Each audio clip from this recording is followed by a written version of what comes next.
아니 내가 작년에 신사임당 출연했을 때 댓글이 달려가지고 야, 돈 벌었으면 머리나 심지 외모도 관리가 안 되면서 네가 돈 얘기해? 너무 좋은데 어떻게 내가 다 얘기할 수도 없고 네. 손절매나 충동 구매 이런 건 전혀 없으셨겠네요. 많이 했었죠.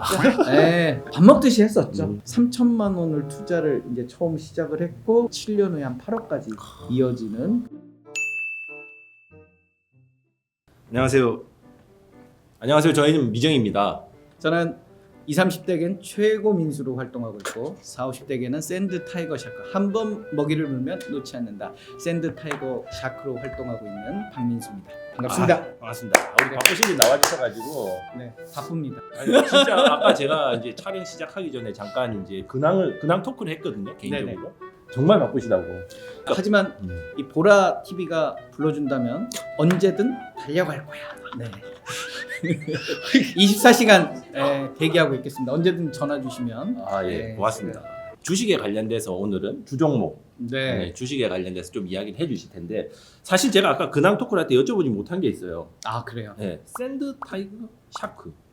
제가 그래서 아까 찾아봤는데 모래뱀 상어라고 하더라고요. 네, 그게 이제 모래 뱀상어라고 많이 말씀하시는데 네. 정확하게 얘기하면 네. 모래 범상어 해서 이게 호주 쪽에 그 음. 따뜻한 바다에 사는 길이 한 2, 3m 이상의 모래 범상어인데요. 이 굉장히 배부를 때는 착해요.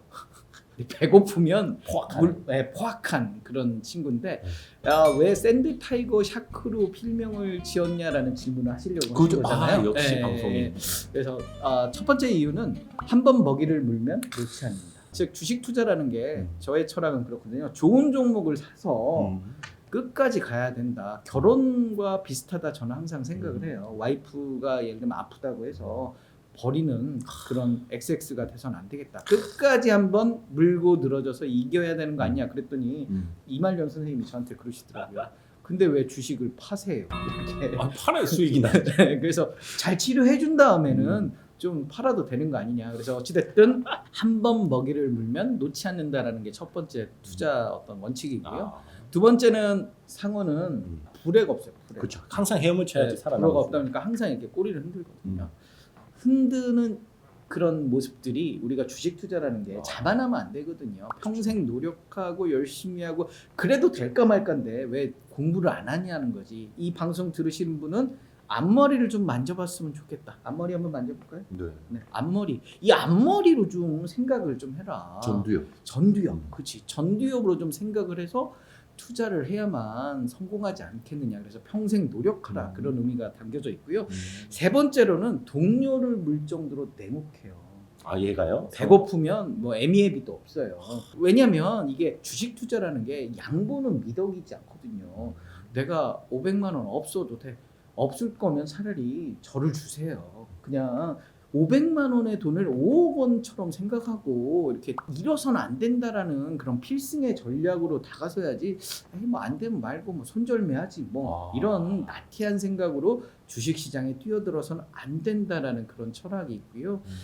마지막으로는 우리가 상어가 굉장히 게을러요. 그런데 배고프거나 먹이가 나타나면 굉장히 포악해지고 공격적으로 접근한다는 거죠. 제가 1년에 10일만 매매하는 직장인 투자법으로 유명하거든요.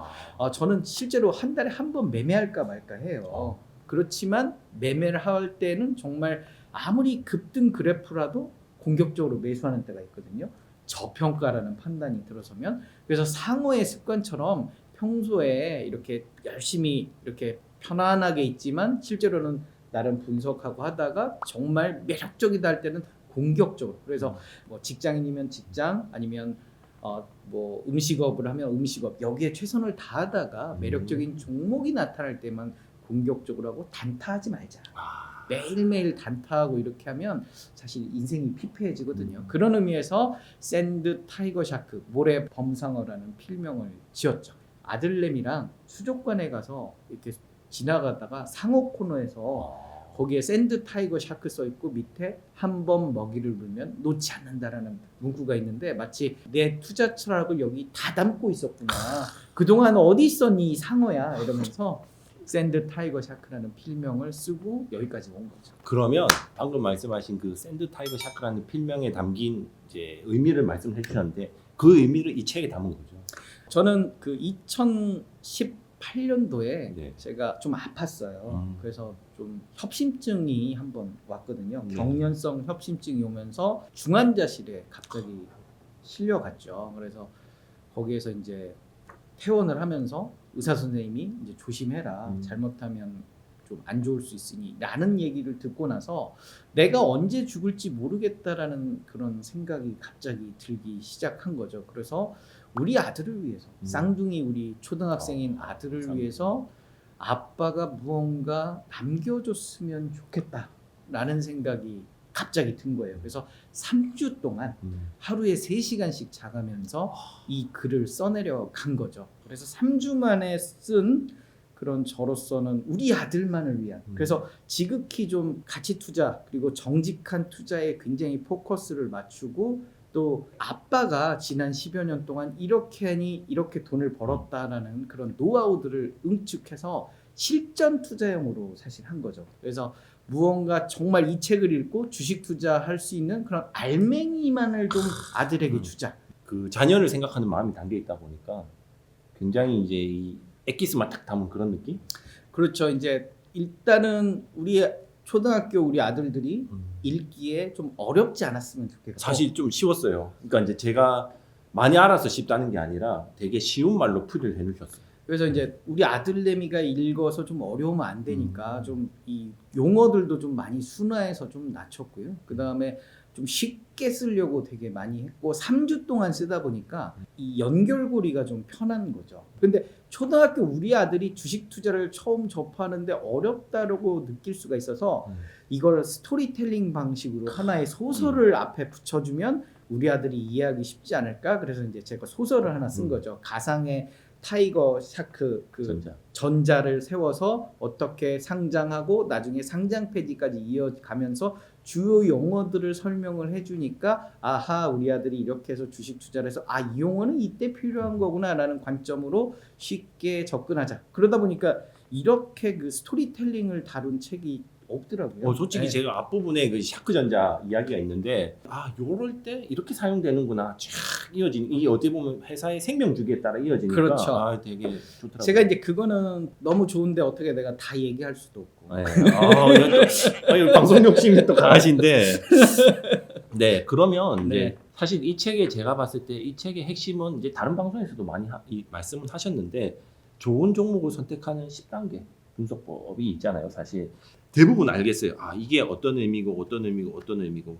근데 이 3년간 부채 비율, 당좌 비율, 유보율, 이거는 사실 제가 특별히 생각하지 않던 부분이었거든요. 일단 그 10단계 종목 분석법이 제가 굉장히 오랜 시간 시행착오를 겪으면서 했던 방법이에요. 네네. 그래서 어떻게 하면 짧은 시간 안에 스크린을 빨리 할 것인가. 그러면 부채 비율, 당좌 비율, 유보율은 왜 필요한가 했더니 네이버 포털에 뭐 다음이라든지 이런 포털에 그 비율이 자세하게 안내가 돼 있어요. 그러다 보니까 가성비 높게 그 비율을 계산하지 않고 찾을 수가 있고, 이 비율이 여러 가지 재무 비율 중에 안정성 비율이에요. 안정성이라는 것은 회사가 망할 거냐 망하지 않을 거냐의 어떤 비율이기 때문에 이 비율들이 나쁜 회사들이 그러면 어떻게 행동을 하느냐, 유상증자라는 걸 하더라. 그러면 유상증자가 뭐냐? 유상증자는 투자자에게 돈을 받고 이 회사의 주식을 파는 행위더라.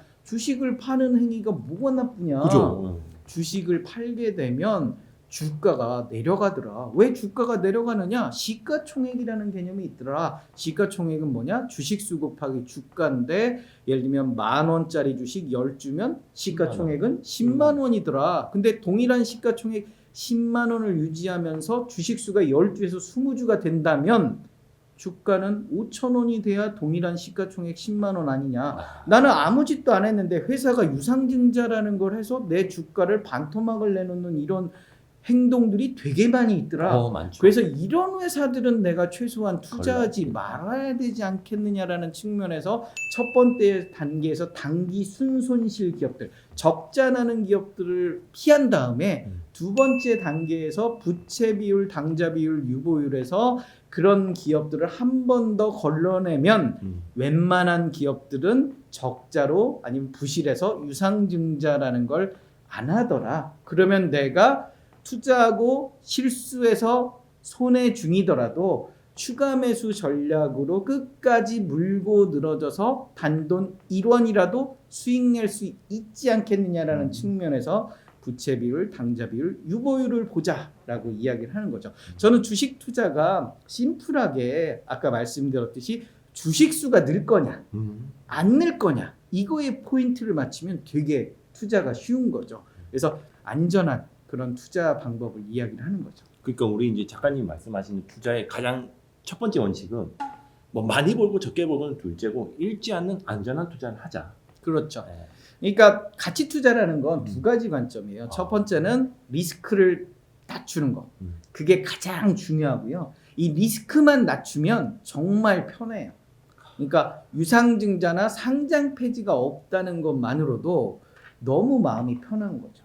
혹여 손실이라도 언젠가는 회복할 거야라는 기대감이 있는데 기업을 가장 좋은 기업을 그러니까 리스크가 적은 그런 기업을 골라야 되고요. 두 번째로는 매력적인 저평가 종목을 골라야 돼요. 근데 매력적인 저평가가 도대체 뭐냐라고 하면 저는 두 가지로 이야기를 드리고 싶어요. 첫째는 많이 버는 애들.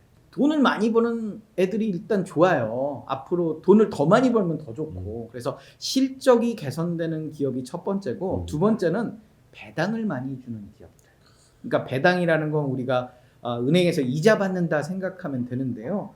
먹고 살만 하니까 배당을 주는 거예요. 지가 먹고 살기 어려운데 어떻게 배당을 줘. 그러니까 먹고 살만하니 배당을 주는 회사는 웬만하면 유상증자에서 손 벌리지 않고 자기 곳간에서 이렇게 돈을 내어줘도 아직도 곳간은 넘쳐나고 거기에 실적 개선까지 되니 곳간은 계속 차오르고 그러다 보면 무상증자, 공짜로 주식도 나눠주고 이런 선한 행동들을 너무 많이 하더라. 그래서 일단 리스크가 적은 종목을 찾고 저평가 요소가 많은 종목을 찾아서 혹여 손실이면 만세 하는 거죠.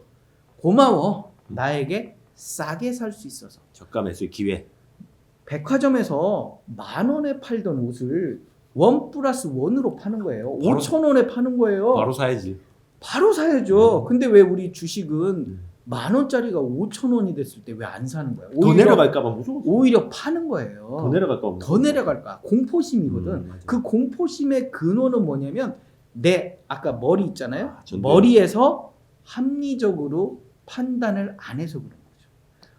5,000원이 되면 불안하잖아요. 그런데 내가 리스크는 낮췄고 저평가 요소는 많다라고 하면 그 저평가 요소가 주가가 반토막이 났다면 이만큼 저평가가 그 2배의 저평가가 돼 있는 상태인데 왜 나는 공격적으로 못 사느냐? 자신감이 없는 거거든요.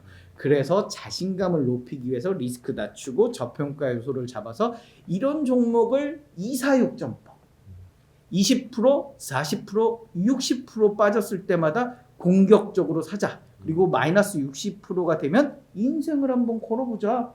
10,000원에 샀는데 4,000원이에요. 그러면 2개를 사도 2,000원이 남아. 이런 상황을 왜 우리는 놓치느냐 이거죠. 코로나19 사태 1년 전을 되돌려 볼까요? 지수가 1,500이 내려갔을 때 우린 뭐 했느냐? 공포감에 손절매하고 다시는 내가 주식 투자 하나 봐라 퇴퇴퇴 그랬단 말이에요. 그런데 1년 후 지금을 보자고요.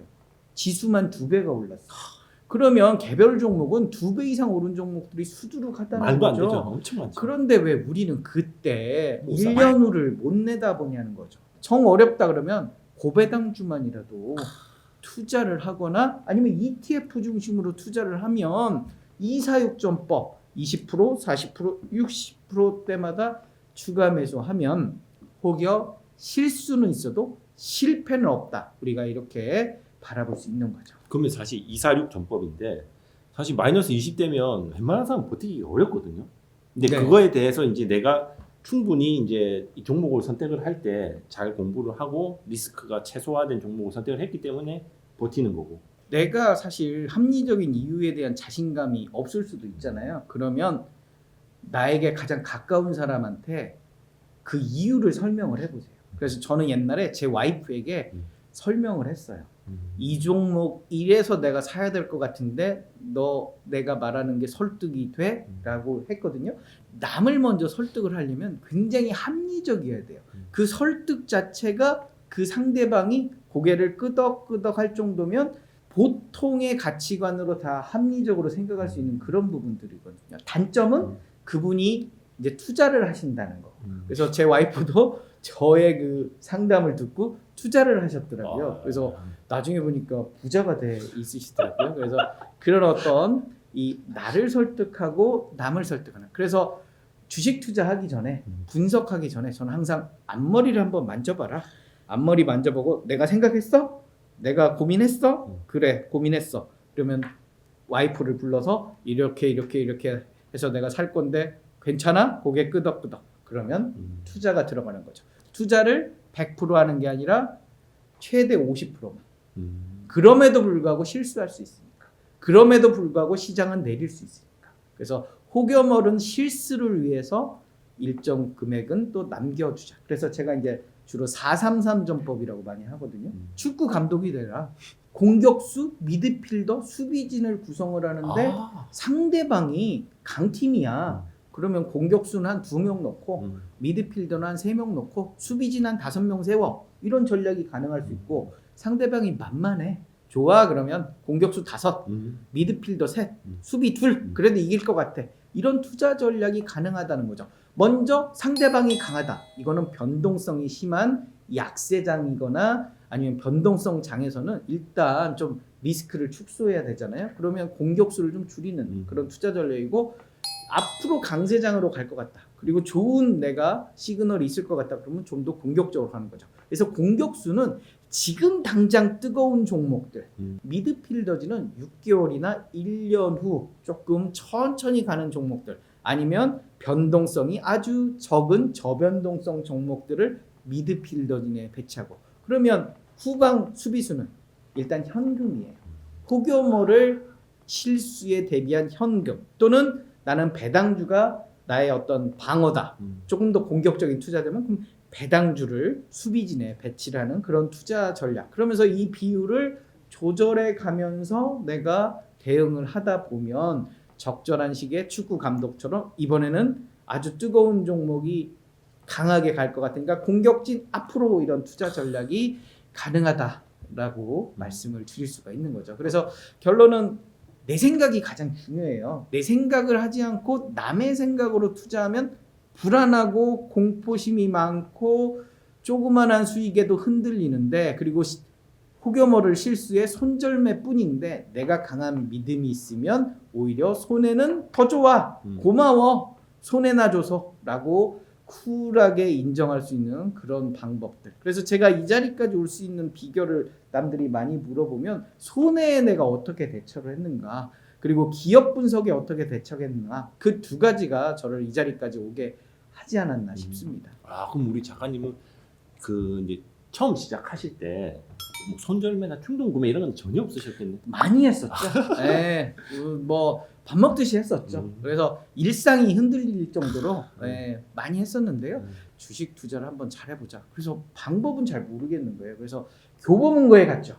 그래서 교보문고에 가서 일주일에 한 3권씩 읽은 거죠, 책을. 그렇게 읽다 보니까 한 100권 이상의 책을 읽게 되더라고요. 그러면서 나름의 철학이 생기고 매일매일 뉴스 브리핑을 하고 또 좋은 종목들을 고를 방법들을 연구하다 보니까 아하, 내 생각이 없어서 여기까지 내가 왔구나. 그래서 그 다음부터 3천만 원을 투자를 이제 처음 시작을 했고, 그게 5천만 원이 되고 9천만 원이 되고 이렇게 해서 7년 후에 한 8억까지 이어지는 그런 단계까지 갔죠. 그리고 나서는 주식 투자로 번던 부동산으로 지키자. 이제 안전자산으로 조금 가서 수익이 또 나게 되는 그런 히스토리가 된 거죠. 우리 이 책 제목이 40살에 시작한 주식 공부인데, 우리 이제 40 뭐 언저리 되신 분들 참 원하는 성공 스토리. 네, 저는 이런 생각을 해요. 우리가 시작은 똑같아도 출발은 다르거든요. 내가 이미 늦었다. 내 이번 생은 이제 끝났어. 이렇게 생각할 필요는 없고요. 이번 생은 지금부터 시작하면 되는 거거든요. 그래서 투자원금 1,000만 원으로 분기당 10%를 목표로 투자를 해보자. 그러면 1년에 40%거든요. 40%의 수익을 7년간 내면 투자원금 1,000만 원은 1억이 되더라. 7년 만에 투자원금이 10배가 되니 야, 이제 1,000만 원이 1억이 됐으니까 이제 10억이 될 수 있다라는 그런 또 생각을 할 수 있는 거잖아요. 그렇게 열심히 하다 보니까 또 7년 후에 10억이 됐어. 그러면 이제 노후 준비는 끝난 거잖아요. 10억의 순자산이 있으면 뭐 이걸 가지고 무얼 하든 일단 그리고 1,000만 원으로 10억을 만든 내 노력이 있다면 뭐든지 하죠. 뭐든지 할 수 있다는 거예요. 투자 원금을 14년 만에 100배를 만든. 근데 우리는 뭐냐면 이 투자 원금 1,000만 원을 1년 안에 100만 원 10억으로 만들겠다는 그런 좀 너무 조급한 거죠. 여러분들의 앞머리로 투자를 하시면 성공의 길은 곧 있다. 시작은 똑같아도 도착점은 다르더라. 그러니까 이번 코로나 상승장 때 사실 이제 주식을 시작하신 분들이 굉장히 많으시잖아요. 그렇죠. 그분들이 어떻게 보면 크게 오른 것만 보고 이번에 또 뭐 우연찮게 넣는데 뭐 누가 살아있어 넣는데 뭐 3, 40 벌고 퍼센트 따박따박 그 벌어 나가는 수익이 너무 미미하게 느껴질 수도 있단 말이에요. 저는 지금 말씀하신 굉장히 공감이 많이 됩니다. 그래서 서점, 교보문고 다른 데 말고 교보문고 가서 PPL 아닙니다. 네, 교보문고 가서 이렇게 책도 보고 공부도 하고 그러시면 너도 전문가 될 수 있어 라고 이야기 드리는 거죠. 그러니까 사실 주식이 10번 이기고 한 번 지면 진 거잖아요. 그렇죠. 네, 그거를 이제 방지하기 위해서 이제 공부 많이 하는데 그 중에 제가 보기엔 첫 책으로 시작해도 될 것 같은 책이었어요. 아, 예, 감사하죠. 네, 그래서 이게 중동에도 수출을 할 수 있습니다. 최근에 남양유업이 이제 사모펀드라고 하죠. 그렇죠. PF. 예, PEF에 인수돼가지고 네, 주식이 급등했단 말이죠. 맞아요. 예, 사실 오너 일가가 팔았는데 사실 이제 뭐 약간 오너 리스크가 있는 기업이긴 했지만 PEF가 샀다고 해서 그렇게 오를 만한 여력이 있는 걸까? 한번 여쭤보고 싶었어요. 당연하죠. 뭐, 주인이 바뀌는 거잖아요. 우리가 주인이 바뀌면 이 기업이 문화가 바뀔 수 있거든요. 그러니까 PEF라는 건 굉장히 냉정한 친구들이에요. 첫 번째로는 대표이사를 주로 이 경영 컨설턴트 같은 분들을 모셔요. 그러면서 경영 비효율화된 부분, 이 오너가 경영하는 기업들은 본의 아니게 오너의 어떤 정적인 그리고 즉흥적인 이슈들로 경영 합리화가 안 된 부분들이 있을 수도 있거든요. 그렇죠. 그리고 남양유업 같은 경우는 최근 들어서 뭐 여러 가지 좀, 이슈가 있으니까. 불미스러운 네. 이슈들이 있으면서 그런 어떤 정서를 일단 바꿔야 되는 조직 문화도 있고요. 그래서 이분이 오셔서 경영 효율을 쭉 올리거든요. 그러면 실적이 개선돼요. 그런 기업들이 최근 들어서 뭐 많이 이 퍼포먼스를 보여줬거든요. 그래서 그런 어떤 실적 개선을 가장 기대를 하는 거고요. 그 다음에 두 번째로는 배당을 많이 줘요. PEF라는 건 펀드예요. 뒤에가 사모펀드. 사모펀드. 그러면 펀드는 기본적으로 투자자의 수익을 극대화시켜줘야 되거든요. 투자자의 수익을 극대화하는 방법은 배당을 받는 방법이에요. 그래서 분기별로 배당을 하면 그 배당을 많이 받을 수 있으니까 배당 수익을 많이 받을 수 있으니까 갑자기 이 기업 가치가 굉장히 기관과 외국인이 좋아해요. 기관과 외국인은 장기 투자자예요. 웬만하면 주가가 잘 안 빠져요. 이 주가가 급나가면 배당 가치가 있기 때문에 탁 쳐서 올라가요. 그렇기 때문에 안정적인 주가 흐름의 실적 개선. 여기에 세 번째로는 바이아웃 전략을 해요. 뭐냐? 펀드는 수익을 실현해서 투자자에게 나눠줘야 되기 때문에 이 기업을 좋게 만들어서 나중에 팔아요. 그래서 자, 이 기업을 팝니다. 사실 뿐 하면 여기저기서 오면서 몸값이 올라가요. 경매 형태로 이렇게 쫙. 그렇죠. 올라가네. 그래서 우선 이렇게 계약할 수 있는 그런 권리를 줘요. 그러면서 이 몸값이 천정부지로 오르는 거죠. 그러면 몸값이 올라가니 당연히 주가도 올라가는 거고. 그래서 이 매각 이슈가 또 한 번 부각이 되기 때문에 실적 개선에 고배당 쭉 받아오죠. 매각 이슈까지 있지. 일석삼조의 어떤 투자 가치가 있기 때문에 최근 들어서 그런 PEF 인수가 부각이 좀 되는 부분들이죠. 물론 PEF가 인수했다고 다 성공하는 건 아니에요. 하지만 PEF 자체는 바이아웃 전략이 되지 않는 기업은 사질 않아요. 그런 기업들의 사례를 최근 들면 뭐 코웨이라든지 그렇죠. 거의. 그다음에 쌍용 CNE, 쌍용 양회였죠 옛날에. 그다음에 한온 시스템. 이런 기업들은 다 PEF가 인수해서 다 배당을 분기 배당하기도 하고 그다음에 실적도 좋아지고 이런 흐름들을 보여줬거든요. 그래서 그런 어떤 과거의 사례들을 볼 때 PEF 인수에 대해서 시장은 이럴 것이다라는 과거의 경험치 학습 효과가 결국 수요가 몰리고 주가 상승으로 이어지지 않나라는 생각이 들고요. 남양유업 같은 경우는 최근에 적자였잖아요. 그런 부분들의 어떤 실적 개선세를 점진적으로 좀 체크해 볼 필요는 있는 거죠. 결국 PF가 인수했다 하더라도 실적이 안 나오면 실망감에 주가는 하락할 수 있는 거죠. 그래서 기승전결 실적을 봐야 되는 거죠. 돈 많이 버는 애들 옆에 있으면 하다못해 용돈이라도 받아요. 그래서 우리가 돈 많이 버는 애들 주변에 좀 놀자. 그래서 첫 번째로는 실적 개선되는 기업 주변에서 놀고, 두 번째로는 나보다 똑똑한 애들 옆에 있자. 똑똑한 애들이 누구냐? 우리 미정 씨 같은 똑똑한 애들이 첫 번째로는 기관 투자가, 두 번째로는 외국인들이 있더라. 이 외국인이라는 게 무슨 의미냐면 외국인 기관 투자가의 약자예요. 그러니까 국내 기관 투자가냐, 외국인 기관 투자가냐. 그래서 어찌됐든 국내외 기관 투자가는 철저한 내부 통제를 받더라. 그래서 아무 종목이나 살 수 없더라. 그래서 좋은 종목을 사기 때문에 얘네들이 들어왔다는 건 장기적으로 성장 가능성을 좀 보는 거 아니냐라는 우리가 해석을 해볼 수 있다는 거죠. 제가 이제 보유하고 있는 B 종목 같은 경우에는 최근에 이제 연기금이 좀 산다고 그랬어요. 그럼 사실 연기금이 방금 말씀하신 것처럼 기간이 이렇게 사면 길게 가져간다. 근데 한두 달 전인가 너무 오랫동안 연기금이 팔아가지고 쭉쭉쭉쭉쭉 빠졌었잖아요. 사실 그러면 제가 가진 종목도 그렇게 빠지지 않을까. 갑자기 예를 들어서 오늘 쭉 사다가 내일부터 우리 이제 팔래 하면서 쭉쭉쭉쭉 팔면 또 쭉쭉쭉 빠지니까. 연기금이 파는 이유는 두 가지예요. 첫 번째는 차익 실현. 많이 벌었어 이제. 연기금이라는 것도 결국 펀드 같은 개념이에요. 그죠, 네. 내 돈이 아니에요.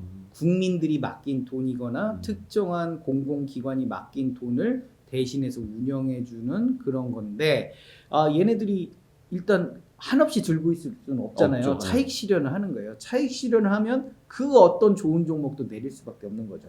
요 두 번째로는 실적이 갑자기 악화돼요. 아니면 안 좋은 소식이 들려. 그러면 팔 수밖에 없는 거죠. 가장 좋은 건 어찌됐든 기관과 외국인이 동시에 매수하는 종목이 좋아요. 그러면 예를 들어서 기관과 외국인이 어제까지 없다가 오늘부터 갑자기 들어오기 시작했다. 그러면 그 종목에 대해서는 좀 긍정적으로 봐도 되겠네요. 일단 이유를 찾아야 돼요. 그러니까 이유를. 대부분의 이유는 실적 개선이에요.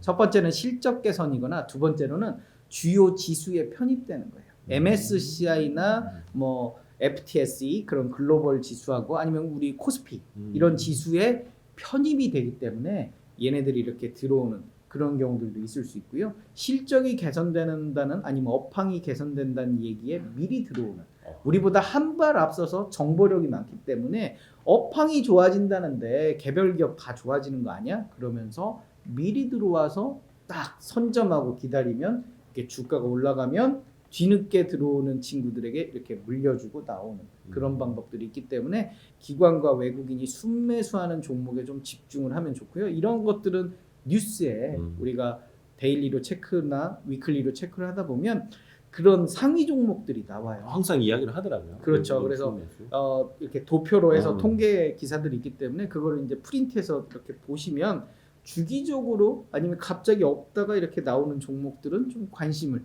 왜 그럴까? 실적이 개선되나를 제일 먼저 체크를 해서 실적이 개선된다 그러면 투자를 해볼 만하다라는 거죠. 그래서 이유 없는 사실 급등은 대부분 없어요. 기관과 외국인이 사는 건. 그래서 기관과 외국인이 사는 건 다 합리적인 이유가 있더라. 대부분은 실적 개선이더라. 그러면 제가 방금 말씀하신 것 중에 좀 궁금한 게 있었는데 지수에 편입됐을 때 외국인과 기관들이 산다. 그 조금만 더 상세하게. 일단 그 코스피 예를 들면 우리가 코스피 200 같은 경우는 우리가 코스피에 상위 종목 200개를 이렇게 패키지로 싸는 거예요. 네. 이걸 가지고 뭐 선물 옵션에도 기초로 사용하고 ETF 기초로도 사용을 하거든요. 그러면 일정하게 편입 비율을 채워야 되는 거예요. 근데 기존에 편입이 안 돼 있던 종목들이란 말이에요. 그러면 당연히 우리가 편입을 해야 되니까 사야 되니까 사야 되는 거예요. 그래야 그 편입 비율을 맞추는데 남들보다 빨리 살려고 그래요. 얘네들은. 그래서 편입 뉴스가 나오기 한 달 전부터 대충 알잖아요. 연원 될 것 같아요. 그래서 그래서 그런 친구들을 미리 이렇게 들어오기 시작하는 거죠. 그래서 우리가 정기 변경 주기에 앞서서 기관과 외국인이 사고 그 관련 뉴스가 뭐 지수 편이다 그러면 나도 이렇게 같이 들어가서 좀 차익 실현을 하는 그런 투자 전략도 되는데 최근 들어서는 약간 그 포인트도 좀 고민스러운 부분들이 하나 있는데 공매도 제도가 도입이 되면서 이게 공매도가 모든 종목에 다 하면 안 되다 보니까 왜냐면 출렁거림이 심하다 보니까 코스피 200, 코스닥 150 종목에 좀 한정을 했어요. 그래서 지수 편입은 호재인데 이제 공매도에서 좀 자유로울 수 없는 부분들은 하나의 좀 고려 요소가 되기도 했는데 최근 이제 한 달 동안 공매도가 도입된 다음에 어떤 증권사나 이런 뉴스의 분석을 보면 아직까지는 시장이 안정적으로 이렇게 방어가 되면서 공매도가 큰 영향을 미치지는 못하고 있는 그런 상황이긴 한 것 같아요. 공매도는 그러면 아까 말씀하신 코스피 200이나 거기에 포함된 애들만 할 수 있는 거예요? 지금 이제 원래는 옛날에는 더 크게 했는데요. 네. 일단 이제 시장에 충격을 크게 줄 수 있기 때문에 대형주들 공매도라는 게 비쌀 때 팔고 쌀 때 되사는 거거든요. 그렇죠. 순서가 예, 반대인 거죠. 예, 공짜가 빌공이에요. 비어 있다. 그러니까 주식을 내가 빌려서 팔고 그 다음에 주식이 싸지면 되사서 갚아줄게. 그 내린 만큼이 내 차익이야라는 게 공매도인데 이 공매도를 모든 종목에 하게 되면 중소형주 같은 경우 굉장히 흔들리잖아요. 그러니까 일단은 공매도 금지 기간이 지나고 나서 대형주 중심으로 해서 그러면 소위 작전 세력이 시가총액 1조, 2조를 주무르기 어렵거든요. 그런 종목들 중심으로 해서 일단 오픈을 해놓으니 웬만한 조막손 작전 세력들은 공매도를 쉽게 못하더라. 시장이 아직 스테디하게 움직이니 어렵다라고 보는 거죠. 장기적으로는 아마 이제 종목 확대를 할 수도 있겠죠. 그러면 사실 이제 공매도 금지하기 전에는 공매도 때문에 내 주식이 안 올라 뭐 이런 이야기를 사실 많이 했잖아요. 그렇죠. 공매도를 내가 하는데 이 주식이 내릴 가능성이 있어서 내가 공매도를 하는 건지 아니면 내가 공매도로 내려야 되겠다 팔아서 그런 생각으로 하는 건 사실 제가 그 손관계가 좀 궁금해요. 일단 공매도의 주체가 네. 웬만하면 기관 투자가와 외국인들이 해요. 이 친구들이 돈을 엄청나게 들어오기 때문에 물론 개인도 최근에 할 수 있지만 그 금액은 미미하고요. 작으니까. 그 친구들이 함부로 들어오진 않아요. 무언가 이유가 있어요. 첫 번째는 너무 주가가 버블이야. 갑자기 올랐다. 버블인 종목들은 공매도가 너무 살아나죠. 그 다음에 실적이 악화되는 거예요. 앞으로 실적이 악화되니까 지금 주가를 유지하기 어려울 거다라고 생각을 하니까 공매도가 들어오는 거고 그 다음에 세 번째로는 이 공매도 세력이 전환사채 이런 주식 관련 사채가 많은 기업들은 이 주식으로 언젠간 들어올 거잖아요. 그러면 이게 유상증자와 똑같아요. 주가 이석 효과. 그러다 보니까 그런 종목들도 공매도가 엄청 살아나는 거죠. 그리고 우리가 대차잔고라고 주식을 빌리는데 개인이 빌리면 대주 기관이나 외국인이 빌리면 대차라고 하거든요. 이 대차잔고가 많다는 건 나 여차하면 공매도 할 거야. 할 수 있어. 그런 종목들 같은 경우가 이제 좀 많은 거죠. 공매도도 실패하는 경우들도 많아요. 있어? 예, 우리 게임스탑 사태가 그런 거잖아요. 미국에. GM이. 예, 그래서 게임스탑 같은 경우도 공매도 애들이 이렇게 했는데 한번 해봐라 하면서 뭉쳐가지고 올린 거잖아요. 시장을 이렇게 하락하는 거에 베팅하는 게 더 어려워요. 아니 내가 사면 다 내리는데 그게 어려운 거예요? 그러네요. 그렇죠. 어찌됐든 이게 시장 하락을 막 하려고 하는데 생각보다 매수세가 붙고 어떤 이벤트가 있으면 굉장히 이게 조급해지고 불안해지거든요. 그래서 공매도가 접근을 아무 종목이나 하는 건 아니고 그쪽도 이길 싸움이면 근데 가끔은 지더라. 여담이긴 한데 개미들은 이제 공매도 대신에 사실 뭐 인버스인가? 그렇죠. 곧버스 뭐 이렇게 해가지고 막 야 우리 3천 넘었으니까 이제 내려갈 일만 남았어 하면서 이제 타자 버스에 막 사람들 이렇게 했단 말이죠. 그러니까 곧버스나 레버리지라고 하죠. 그러니까 레버리지는 1% 기초 지수가 오를 때 2% 상승하는 게 레버리지고 반대로 곧버스는 1% 하락할 때 2% 상승하는 게 곧버스인데요. 곱하기 2배 인버스에서 인버스는 1% 빠질 때 1% 수익이 나는 거고요. 근데 어찌됐든 이게 중요한 게 데일리로 체크를 한다는 거예요. 그래서 기간을 한 뭐 10일 두고 예를 들면 지수가 1000에서 움직였다가 다시 1000이 되면 원래 뭐 똔똔이 돼야 되는 게 정상인데 레버리지나 곧버스는 똔똔이 안 되더라. 하루에 2배 변동폭을 주다 보니까 떨어질 때 2%지만 올라가는 게 2%가 안 돼요. 더 올라야지. 더 올라야 2%가 되는 거거든요. 되니까. 그게 자꾸 하다 보면 결국에 이게 굉장히 낙폭이 커져 있는 거기에 곱하기 2잖아요. 그러다 보니까 낙폭이 굉장히 커져 있는 경우들이 많더라. 그래서 레버리지나 인버스는 단기간에 적금을 하는 거거나 아니면 아예 한 방향으로 쭉 갈 때 그럴 때는 매력적인 그런 투자 전략이 될 수 있죠. 어찌됐든 그런 파생형 ETF는 좀 전문가들이 하는 분야라고 할 수 있어요. 그래서 개인적으로 안 하는 게 리스크가 크기 때문에 초보 투자자들은 좀 조심해야 되는 그런 레버리지나 인버스, 곱버스. 미국은 3배 곱버스도 있어요. 3고버스도 네, 있어요. 3곱버스 뭐 3 레버리지 뭐 이런 것들도 있는데 무시무시하네. 좀 조심해야 되는 거죠. 우리 초보분들이 요즘에 이제 작년이나 올해 이제 시작하신 우리 뭐 소위 말해서 주린이 초보 주식 투자자들, 개인 투자자들 많이 있는데 그분들이 ETF를 하는 건 어떻게 생각하세요? 저는 ETF는 굉장히 초보 투자 제가 이제 올해 50인데요. 저는 이제 투자 철학이 나이 50이 되면 딱 2가지만 해야 됩니다. 첫 번째는 ETF, 두 번째는 고배당주. 그래서 지키는 투자를 하자. 초보 투자자들이 가장 크게 실수하는 게 금액을 키우고 두 번째로는 막무가내로 막 이것저것 투자하거든요. 그래서 상한가 따라잡기. 오늘도 상한가, 내일도 상한가, 내가 샀더니 하한가. 뭐 이런 그런 투자들을 되게 많이 하시거든요. 그리고 묻지마 투자도 많고 상장 폐지 결정이라는데 상장 폐지가 뭔지도 모르는 그런 분들 생각보다 많아요. 그런 분들을 위해서 가장 매력적인 게 ETF다. 첫 번째로는 ETF는 10종목 이상을 보유하도록 돼 있어요. 펀드기 때문에. 그러면 개별 종목이 망가졌어도 개별 종목이 하한가를 가도 그 개별 종목이 ETF에서 반영 비율이 10%밖에 안 된다. 그럼 얘가 30% 하한가면 마이너스 30이잖아요. 근데 이 종목에서는 3% 정도밖에 반영이 안 되더라. 그런 의미에서 ETF는 굉장히 변동성에 안전하게 이렇게 지켜지는 거고요. 그다음에 순자산 가치가 50억이 넘으면 상장 폐지가 안 돼요. 그래서 웬만한 ETF들은 좀 규모가 크거든요. 아까 말씀드렸듯이 상장 폐지와 유상증자에 좀 자유로우면 굉장히 편한 거거든요. 다만 이제 개별 종목보다 덜 오를 수는 있어요. 그렇죠. 이 뭐 상한가 가고 이런 건 거의 불가능하거든요. 기초 지수를 담보로 하기 때문에. 하지만 손해를 크게 보지 않는다는 점은 가장 매력적이고 두 번째는 이사육전법이 그렇게 잘 들어맞을 수가 없어요. 잘 맞아요.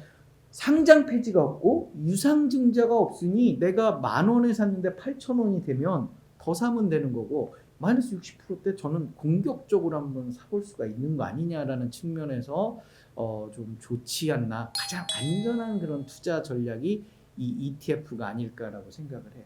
고배당주에 대한 생각도 한번 들어보고 싶어요. 고배당주 같은 경우는 저는 이제 시가 배당률이라는 개념을 이야기를 많이 해요. 그게 이제 투자의 어떤 기준인데요. 시가 배당률이란 건 배당금을 현재 주가로 나누더라. 그래서 배당금이 500원이고 현재 주가가 10,000원이면 시가 배당률은 5%다. 은행에서 5% 이자 받는다라고 생각하면 쉽고요. 저는 개인적으로 8% 이상인 그 시가 배당률을 되게 선호해요. 그런 8%를 준 종목이 있어요? 많습니다. 생각보다. 생각보다. 시장이 한번 폭락하면 웬만한 건 다 8% 이상 나올 수도 있어요. 그래서 주가가 오를수록 시가 배당률은 계속 올라가요. 왜냐면 배당금은 현재 주가로 나누는데 현재 주가가 계속 올라가니까 분모가 올라가니까 이게 내려가거든요. 그래서 주가가 빠지면 빠질수록 배당률은 더 좋아요. 시가 배당률, 내가 받을 배당금이 좋아지니까. 그래서 시가 배당률 8%인 종목을 사서 6%에 팔자. 그러면 주가는 한 30%대 오르더라. 올 초만 하더라도 한 시가 배당률이 13%인 금융주가 있었어요. 우선주가. 그런데 지금 한 7% 정도 됐거든요. 그러면 주가가 5개월 사이에 2배가 오른 거잖아요. 그래서 배당 한 10% 20% 노렸지만 실질적으로 주가가 따블이 났으니까 2년 농사를 다 지은 거네. 그런 게 그래서 있었네. 그런 어떤 배당주를 투자하는 것도 상당히 매력적인 투자 철학이 될 수 있기 때문에 저는 이제 초보 투자자들은 ETF와 배당주 중심으로 좀 접근을 하시면 잃지 않는 투자 그리고 이사육전법이 팍팍팍 들어맞는 아주 공격적으로 투자하더라도 전혀 리스크가 많이 낮은 그 두 가지가 배당주와 ETF더라. 배당주보단 ETF가 조금 더 안전하고요. 배당주 같은 경우는 그래서 실적 체크를 계속 해봐야 돼요. 실적이 어려워지면 주가가 빠지더라. 실적이 제일 중요하네. 진짜. 그렇죠. 그래서 실적을 체크하는데 우리가 PER이라는 개념이 있어요. 그렇죠. 시가총액을 당기순이익으로 나누는 거거든요. 시가총액만큼 투자했을 때 몇 년간의 당기순이익으로 투자금을 회수할 수 있나. 시가총액이 1,000억이고 당기순이익이 100억이면 야 나누기 하면 10이잖아요. 10년만 내가 기다리면 10년간 단기 순이익이면 투자 원금을 회복하네. 야 그러면 10년. 근데 실적이 100억에서 200억이 됐어. 그러면 이제 투자금 회수 기간이 5년으로 주는 거죠. 야 그러면 작년에 10배 정도 가려면 주가가 2배는 올라야 되겠네. 나 주가 2배 갈 때까지 기다릴게라는 게 하나의 투자 전략이 되는 거죠. 그래서 PER이 매력적일 때 사서 매력도가 떨어지면 버려할 수 있는 그런 투자 철학이 가능하기 때문에 이런 투자 노하우들을 좀 적극 활용하시면 좋지 않을까. 고배당주 저는 굉장히 추천합니다. 처음 시작하시는 분들 진짜 ETF 너무 용어가 어려우니까 ETF이 뭐지 이렇게 하지 마시고 보시면 생각보다 쉬워요. 근데 펀드인데 주식처럼 사고 팔 수 있는 펀드다. 그렇죠. 이제 이 ETF가 Exchange Traded Fund거든요. Exchange라는 건 주식 거래소, Traded라는 거는 주식 시장에서 거래가 되는. 그리고 끝에는 펀드잖아요. 그렇기 때문에 ETF 같은 경우는 펀드다. 대신 이제 펀드인데 세금은 좀 달라요. 첫 번째로 국내 주식형이 있어요. 주식형은 국내에서 이렇게 거래되는 주식과 관련된 ETF, 예를 들면 삼성전자를 담는다든지 이런 ETF들이 주식형 ETF들이고요. 얘는 수익에 대해서 세금을 하나도 안 내요.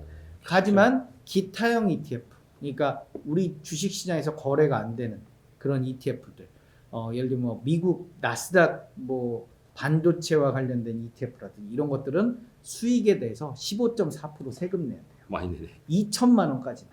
다른 금융소득 포함해서 2천만 원까지만 15.4%, 2천만 원이 넘어가면 종합소득 과세돼요.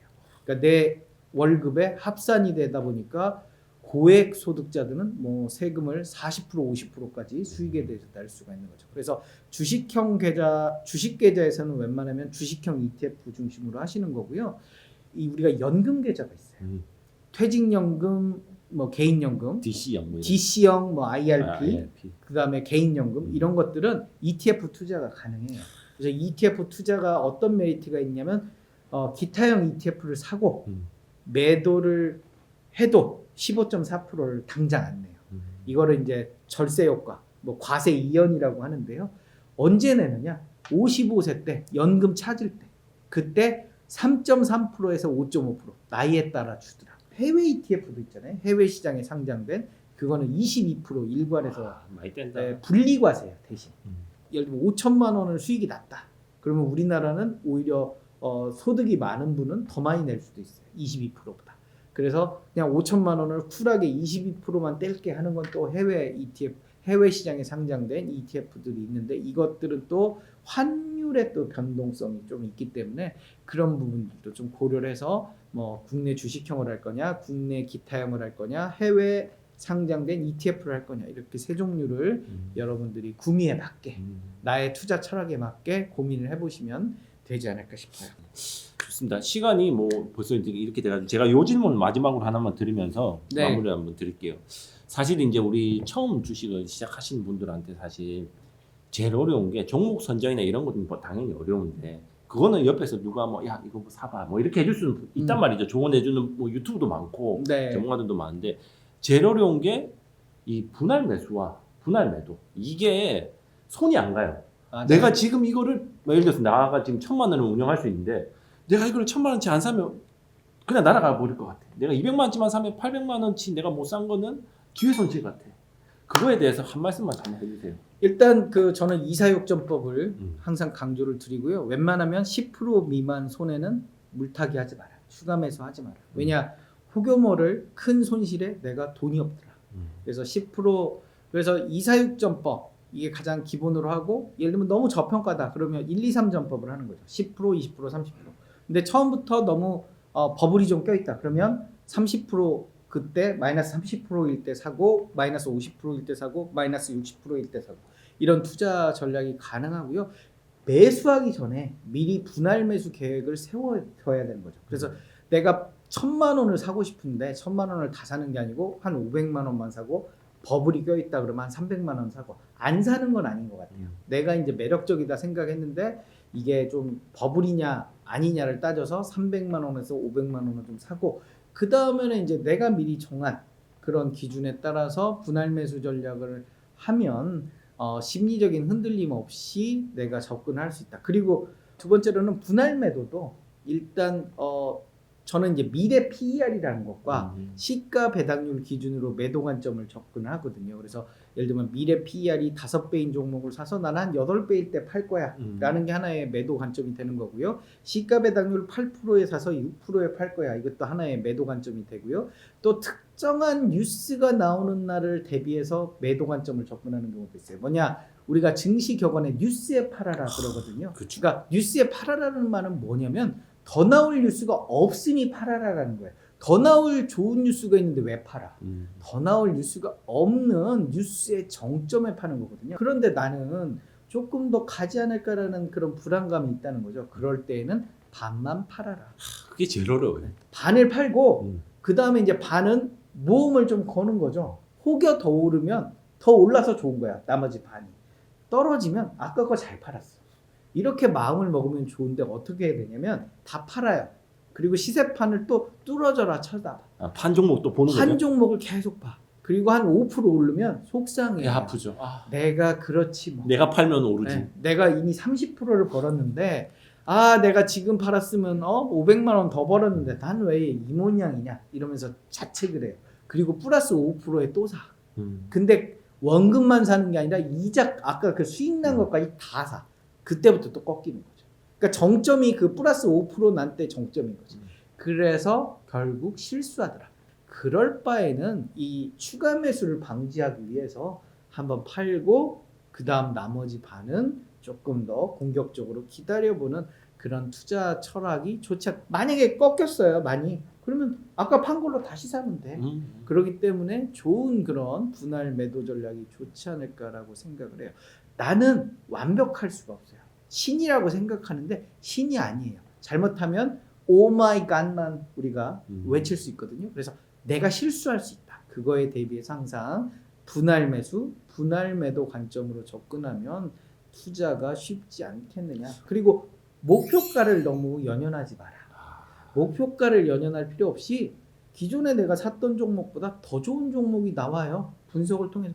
종목 체인지. 그래서 제가 주식판 복면가왕이라고 하거든요. 더 좋은 종목이 나오면 얘 탈락. 30% 벌었어. 고마워. 30% 벌었어. 얘는 앞으로 잘해야 10% 더 벌어. 새로운 종목은 70% 벌 것 같아. 그러면 종목을 교체해야죠. 쿨하게. 그러면서 이렇게 종목을 바꿔가는. 그러면 얘가 목표가액을 못 채웠다고 속상해할 이유가 없다. 더 좋은 종목이 나오고 더 좋은 그런 업종이 나오면 이렇게 바꿔치기 하면서 여기서 5%, 여기서 5%, 여기서 5%. 10번 싸워서 10번 이기는 그런 투자 철학이 쌓이면 은퇴가 두렵지 않더라라는 이야기를 드리겠습니다. 제가 며칠 전에 이제 제 일이 딱 생각나는 거예요. 제가 이제 모 종목을 싹 이제 갖고 있으면서 얘의 목표가는 예를 들어서 25,000원이다. 제가 딱 이제 25,000원을 마음에 염두에 두고 있었는데 한 2만 예를 들어서 2-3,000원 왔다 갔다 하다가 팔까 말까 고민하다가 그래도 나는 25,000원이 목표가니까 갖고 있어야지 하다가 2만 원이 돼버린 거예요. 그렇죠. 그때 이제 뭐 팔았네 하면서 반 그러니까 팔아버린 거죠. 22,000원에 23,000원에 욕심을 버리고 한 반 정도 팔고 그랬어야 되는데. 아니면 새로운 더 좋은 종목 있으면 23,000원에 그래 만족해 하고 이렇게 파는 거죠. 그런 투자 어떤 마인드가 순간의 찰나를 보면 좀 속상할 수는 있어요. 근데 긴 호흡으로 보면 이게 계속 따박따박 쌓이면서 대박은 내가 못 누릴지 몰라도 그래도 꾸준하게 모아놓고 보니 스노볼 효과. 잃지 않고. 복리 효과로 눈덩이를 굴리다 보니까 그러니까 원금과 수익을 합치다 보니까 어느새 눈사람이 되는 거죠. 그게 우리가 1,000만 원으로 7년 후에 1억을 버는 그런 노하우가 되지 않을까라고 생각을 하고요.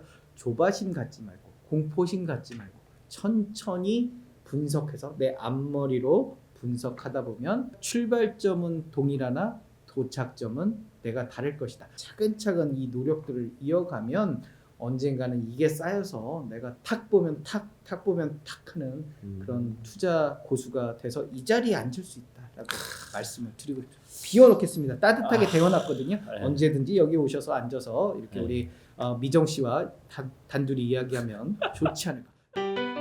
어쨌든 오늘 이제 바쁘신데 나와주셔가지고 사실 이제 우리 개미분들한테 어떻게 보면 뭐 이렇게 기술적 분석이나 내가 종목을 잘 찾고 이런 거는 어떻게 보면 그 다음 스텝 같고 아까 말씀하신 것처럼 이제 잃지 않고 이 마인드셋을 잘 기본기가 탄탄한 걸 기반으로 해서 주식을 그렇죠. 할 수 있는 네, 오늘 이 방송 보시고 당장 노트 한 권을 사세요. 노트. 그래서 노트를 사서 나의 그런 지금까지의 투자 결과에 대한 반성.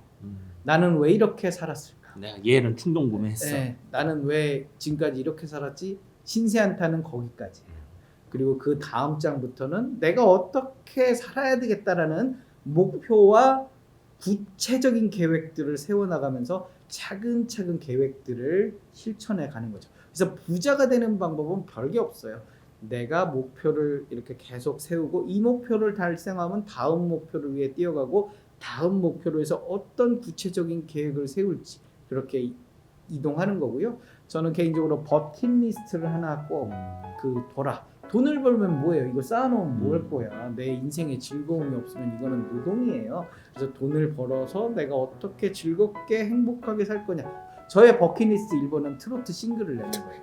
그래서 내 인생은 상한가. 여러분들 곧 찾아뵙지 않을까. 네. 이런 노력을 하려고 하거든요. 그래서 네. 자신의 버킷리스트 좀 웃기고 재밌지만 그런 것들을 이렇게 하나씩 하면 주식할 맛 나요. 그래서 내가 돈 벌어서 한 10%는 나의 버킷리스트를 위해 쓸 거야. 그런 게 엔돌핀도 돌고 주식 투자는 즐거워야 잘 되는 거거든요. 스트레스 받으면서 주식 투자할 거면 차라리 정기적금을 들어라. 버킷리스트 꼭 한번 오늘 정해 보셨으면 좋겠습니다. 네. 저에게도 굉장히 도움이 되는 시간이었습니다. 네. 오늘 나와주셔서 너무 감사합니다. 예, 감사합니다. 제가 교보문고의 이 채널의 애청자로서 늘 항상 응원 드리고요. 구독, 좋아요 많이 눌러주시고요. 우리 미정 씨도 많이 사랑, 애정, 하트 뿅뿅 날려주시길 바라겠습니다. 감사합니다. 감사합니다. 고맙습니다.